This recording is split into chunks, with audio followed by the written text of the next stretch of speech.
तो देवघर नगरिया छौड़ी बाबा के बूटी ले आना गे। जाही तो देवघर नगरिया छौड़ी बाबा के बूटी ले आना गे। आगे यारावा तोहरा हो गेलो महादेव के दीवाना गे। यारावा तोहरा हो गेलो भोलेनाथ के दीवाना गे। भरी चिलो में हमारी मोची सवा हमारा के पिलाना गे। भरी चिलो में हमारी मोची सवा हमारा के पिलाना गे।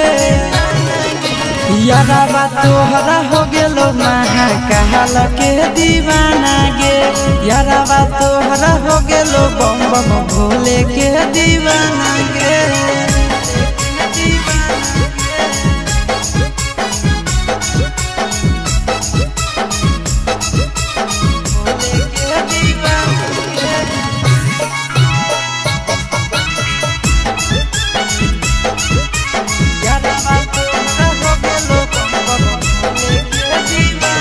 जब से चढ़लौ सावनवा तनिको लागे नहीं नींद। हरदम लेके मोबाइल देखहियो भोला बाबा के सीन। कि जब से चढ़लै सावनवा तनिको लागे नहीं नींद। हरदम लेके मोबाइल देखहियो भोला बाबा के सीन। पीबो खाली भांग गांजा खैबो न तनिको खाना गे। पीबो खाली भांग गांजा खैबो न तनिको खाना गे। यारावा तोहरा हो गेलो महाकाल के दीवाना गे। यारावा तोहरा हो गेलो भोले बाबा के दीवाना गे।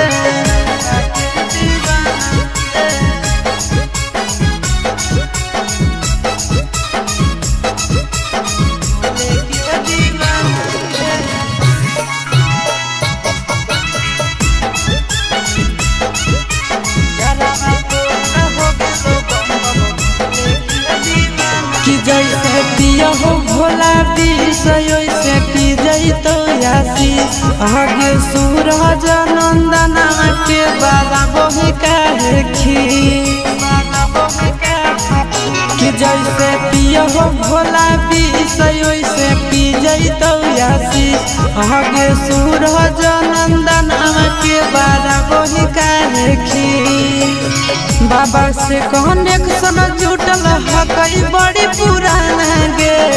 बाबा से कनेक्शन जुटल हकई बड़ी पुराना गे। हे गे यारावा तोहरा हो गेलो महाकाल के दीवाना गे। यारावा तोहरा हो गेलो भोले बाबा के दीवाना गे। जाही तो देवघर नगरिया छौड़ी बाबा के बूटी ले आना गे। जाही तो देवघर नगरिया छौड़ी बाबा के बूटी ले आना गे। आगे यारावा तोहरा हो गेलो महादेव के दीवाना गे। यारावा तोहरा हो गेलो भोलेनाथ के दीवाना गे।